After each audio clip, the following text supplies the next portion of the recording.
اس ماہ مبارک میں 4 کام کیجئے گا۔ پہلا کام، آپ نفلی نماز پڑھیے گا تہجد کے وقت۔ ظاہر ہے روزہ رکھنے کے لیے اٹھنا تو ہے، تو آدھا گھنٹہ یا 1 گھنٹہ پہلے اٹھ جائیں اور اٹھ کر کے اللہ کے حضور اپنی نیاز مندیاں پیش کریں، تہجد کی نماز پڑھیں۔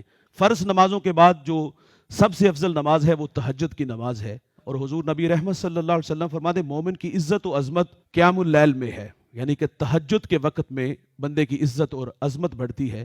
اور عبداللہ ابن سلام کہتے ہیں کہ حضور نے مدینہ الرسول میں جو پہلی تبلیغ کی، حضور نبی رحمت صلی اللہ علیہ وسلم نے فرمایا آپس میں سلام کو رواج دو، عام کرو، اور دوسرا فرمایا بھوکوں کو کھانا کھلاؤ، اور ایک فرمایا کہ اس وقت اٹھ کے نماز پڑھو جب لوگ سو رہے ہوں۔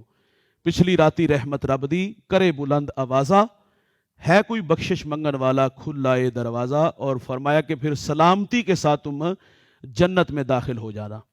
ساتھ آپ اشراق بھی پڑھیے گا، اور حضور نے فرمایا جو نماز فجر با جماعت ادا کرے اور اس کے بعد اللہ کے ذکر میں مشغول ہو جائے اور اس کے بعد آفتاب بلند ہو جائے تو فرمایا 2 رکعت نفل پڑھے تو اس کا اجر کیا ہوگا؟ فرمایا اللہ تعالیٰ اس کو ایک حج اور عمرے کا ثواب عطا فرمائے گا۔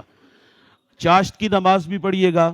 اس پہ ابو ہریرہ روایت کرتے کہ مجھے میرے رسول نے ارشاد فرمایا کہ 3 کام تا دم آخر آپ نے نہیں چھوڑنے۔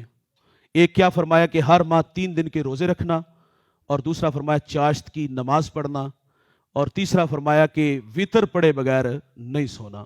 اسی طرح ایک نماز اوابین کی ہے، وہ مغرب کی نماز کے بعد وہ 6 رکعت ہے، تو اس کو بھی آپ ساتھ شامل کر لیجئے گا۔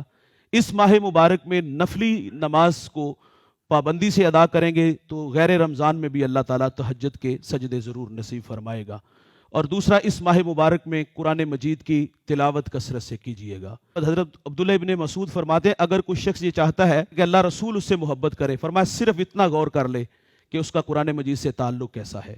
اگر وہ قرآن سے محبت کرتا ہے تو وہ سمجھ لے کہ اس سے اللہ رسول محبت کرتے ہیں۔ اور میرے نبی فرماتے ہیں قرآن کی تلاوت میں اگر کوئی بندہ اتنا مشغول ہو گیا ہے کہ دعا کے لیے بھی ٹائم نہیں، تو فرمایا مانگنے والوں سے زیادہ اللہ قرآن کی تلاوت کرنے والے کو جو ہے نا وہ عطا فرمائے گا۔ امام اعظم رمضان المبارک میں 61 مرتبہ قرآن مجید کی تلاوت کرتے تھے۔